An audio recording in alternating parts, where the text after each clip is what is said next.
रात का सन्नाटा चारों ओर फैला हुआ था। ट्रक हाईवे पूरा सुनसान था। चारों ओर ठंड से हाड़ कपा देने वाली ठंड चल रही थी। हाईवे के चारों ओर घना जंगल था। उसी हाईवे पर एक मर्सिडीज दौड़ रही थी। उसमें 3 लोग सवार थे, राहुल, निधि और उनकी 10 साल की बेटी तानिया। राहुल अपने दोस्त सैफ के घर ईद की पार्टी में शामिल होने के लिए गया था और पार्टी करके घर लौट रहा था। निधि ने मुस्कुराकर ड्राइव करते हुए राहुल से कहा, कुछ भी कहो राहुल, आज तो ईद की पार्टी में मजा आ गया। हाँ, मेरा दोस्त बहुत ही बिंदास और हंसी मजाक करने वाला व्यक्ति है। मैंने देखा उसके घर पर शहर की एक से एक बड़ी हस्ती थी, मगर फिर भी वो उन सबको इग्नोर करके हमें इम्पोर्टेंस दे रहा था।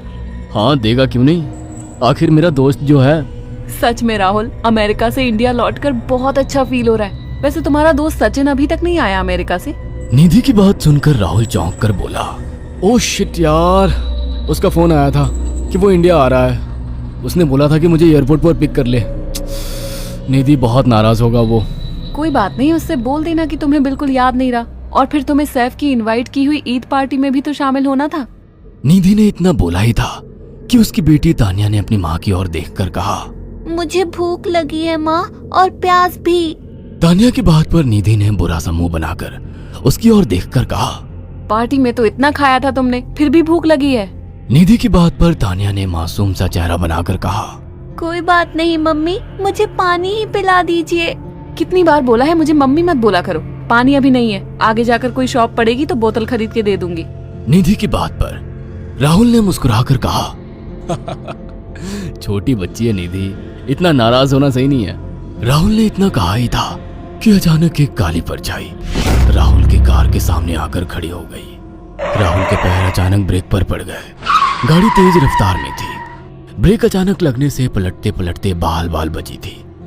राहुल के चेहरे पर भयानक ठंडी में भी पसीने की बूंद टपकने लगी। वो दोनों कार से बाहर निकल आए। निधि ने डरते हुए कहा, आखिर कौन था ये? ऐसा लगा जैसे कि कोई भयानक काली परछाई मेरे कार के सामने आकर खड़ी हो गई हो। वो दोनों काली रात के सन्नाटे में इधर उधर देखने लगे। तभी निधि को एक घने पेड़ के पास 2 चमकीली हुई आंखें दिखाई दी। उसकी आंखें बिल्कुल भेड़ियों की तरह लग रही थी। निधि ने चीखते हुए राहुल से कहा, राहुल देखो कौन है वो, जल्दी से गाड़ी में बैठो, मुझे बहुत डर लग रहा है। राहुल ने उस तरफ देखा तो उसके रोंगटे खड़े हो गए। वो दोनों गाड़ी के अंदर बैठने ही वाले थे कि अचानक एक अजीब सा चेहरा वाला भयानक सा आदमी बिजली की रफ्तार से उनके सामने आकर खड़ा हो गया। राहुल ने देखा कि उसका चेहरा बिल्कुल सड़ा हुआ था और